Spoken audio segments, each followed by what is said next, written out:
NIRVA'S Cuisine.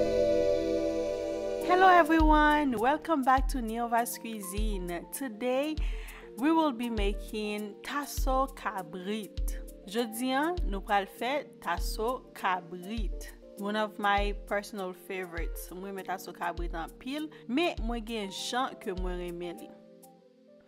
Pou nou komanse, viande nan mwen te gen tan lavel deja.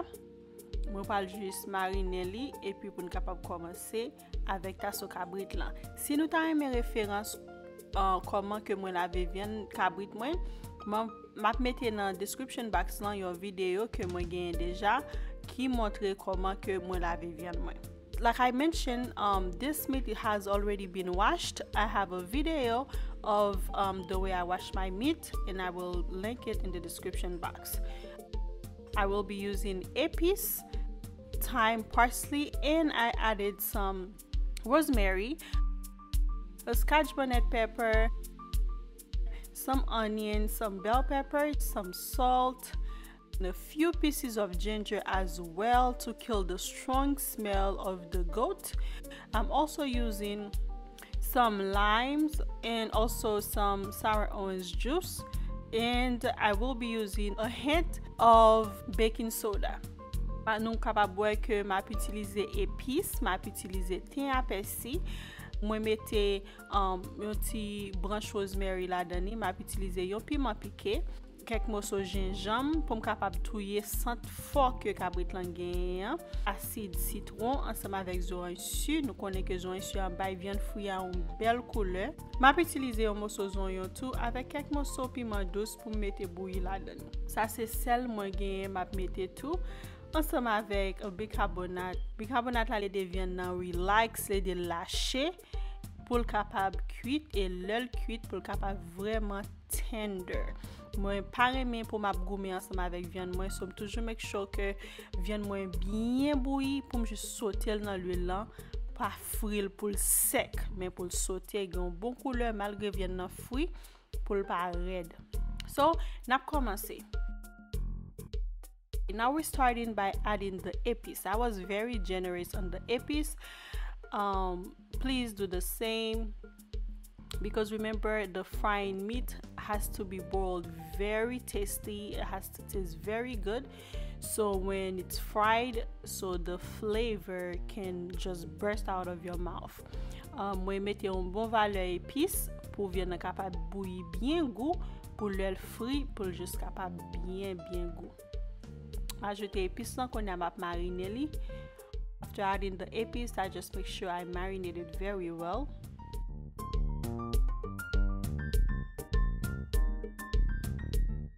Now I add it to the pot that I will be boiling it in. Moi ajouter viande nan chaudière que moi pral bouillir là.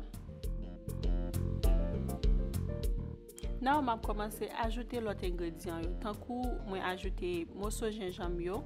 M'a ajouter piment douce, oignon, sel, bicarbonate lan, piment piqué, persil avec thym que moi maré. Now I'm adding all the other ingredients that I named earlier to the meat. I squeeze my sour orange.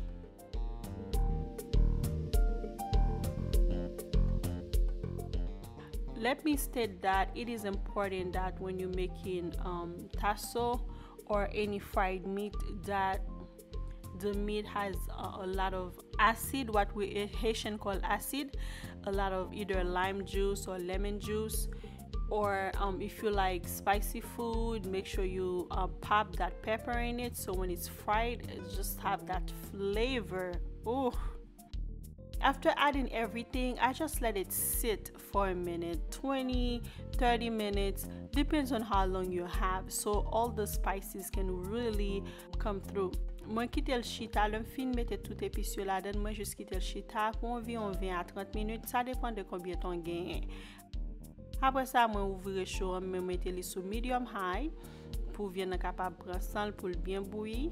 Then I just turn on the stove, I put it on medium high, then I let it cook in the spices.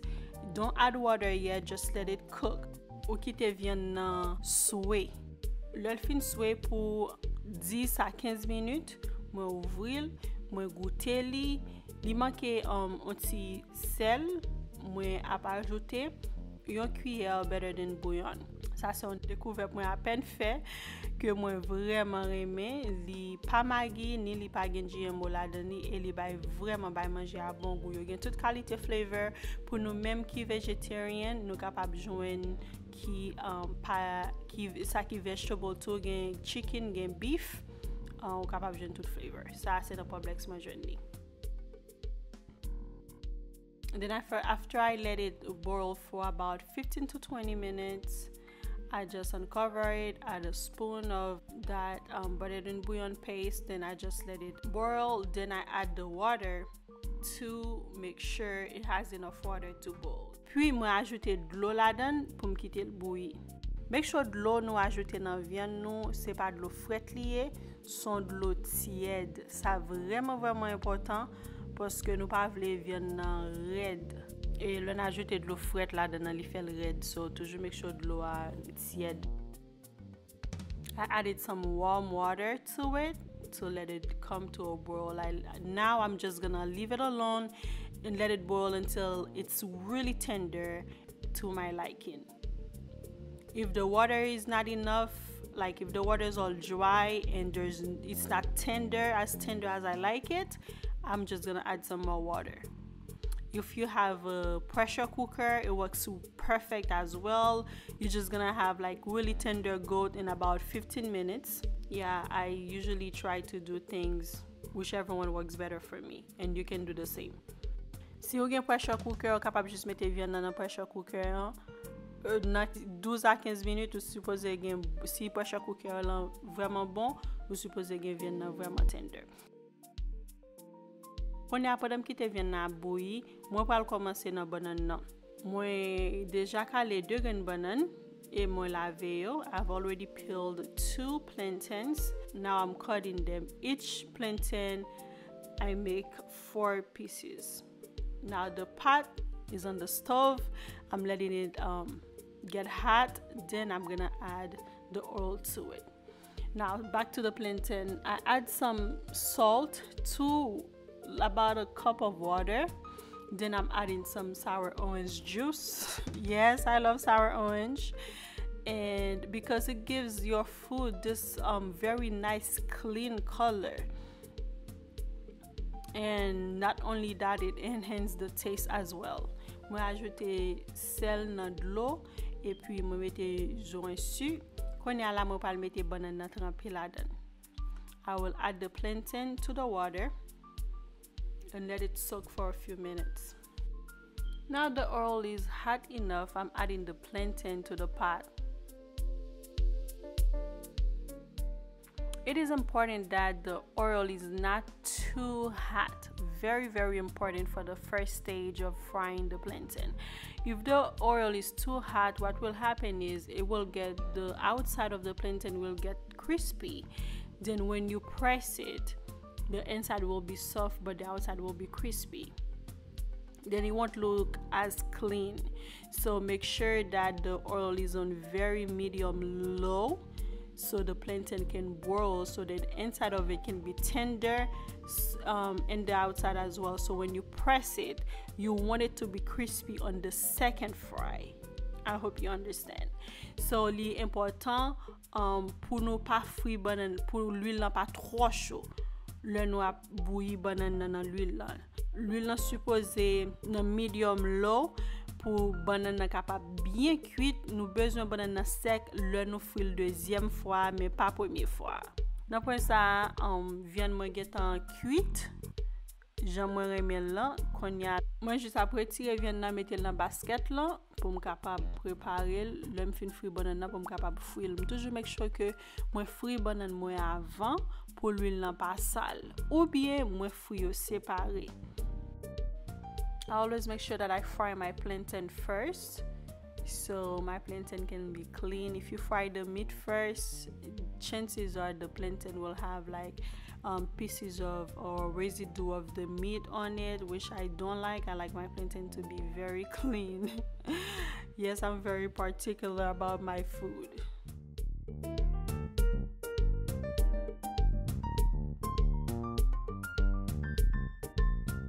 Okay, now the plantain is cooked. I'm just removing it from the oil. One way you can know when it's cooked, you can just take it out of the oil, wait for it to cool down a little bit, then press the middle of the plantain.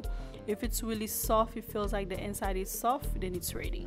Yon façon capable connaître si banane nan cuite, c'est retirer li nan l'huile là, quitter le fond ti fret et puis peser nan mi-temps. Si vous senti li mou en dedans, then vous prêt pour peser. Make sure que vous pesez li pendant li chaud. Après, l'eau fin peser li, then vous capable quitter le chita et puis vous passer dans de l'eau pour frire encore. It is important that you press it while it's hot. If you don't own one of these, you can just press it with 2 bowls or 1 bowl in the plate. I've had situations where I go to somebody's house and they don't have one of those. I just use a plate and a bowl. It works just as fine.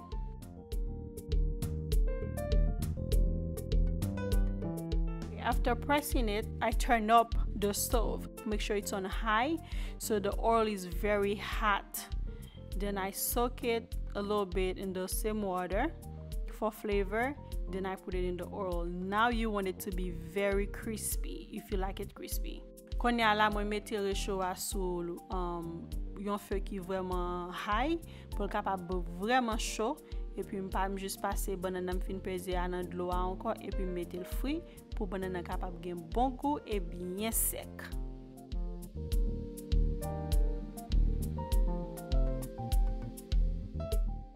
Now I'm removing it from the oil and placing it on a sheet of paper towel to drain the excess oil from the plantain. Quand ya banane fin fruit, moi retirer li, moi mettre li sur un morceau napkin pour li capable boire l'huile.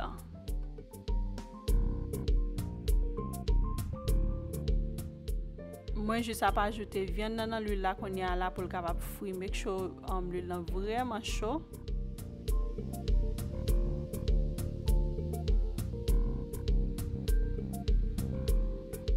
Okay, now the goat has been frying. It looks really good. Like I said earlier, I don't like it fried too crispy to the point where I have to fight with it. As long as it's already tender, I just remove it from the oil when it looks like golden brown or it looks like it's fried enough. Dans point ça vient nan fin frit, moi je suis retirer li nan l'huile là, pas quitter le fruit sec, pas aimer comme ça, mais ou même ou capable frire le gens que ou aimer. Now basically I just place it to a plate with my plantain and my pickles and I'm ready to eat. Quand moi juste mettre li dans une assiette avec pickles, avec banane pour mal bien manger. Moi souhaite que nous enjoy vidéo ça. Moi gen pile bon vidéo k'ap vini. Tant pris, prends patience avec moi, nous même qui te mandé pour nous ouais yon recette.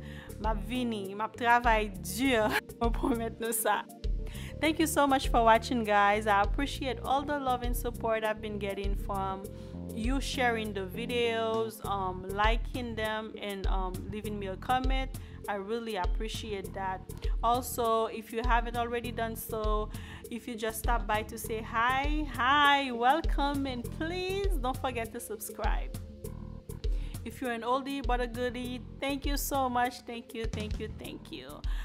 Merci encore à vous-même qui toujours partagez vidéo yo, toujours quitter un comment pour moi ou bien qui toujours à encourager moi. Merci en pile pour support nous, moi apprécier nous. Merci encore, à la prochaine. NIRVA'S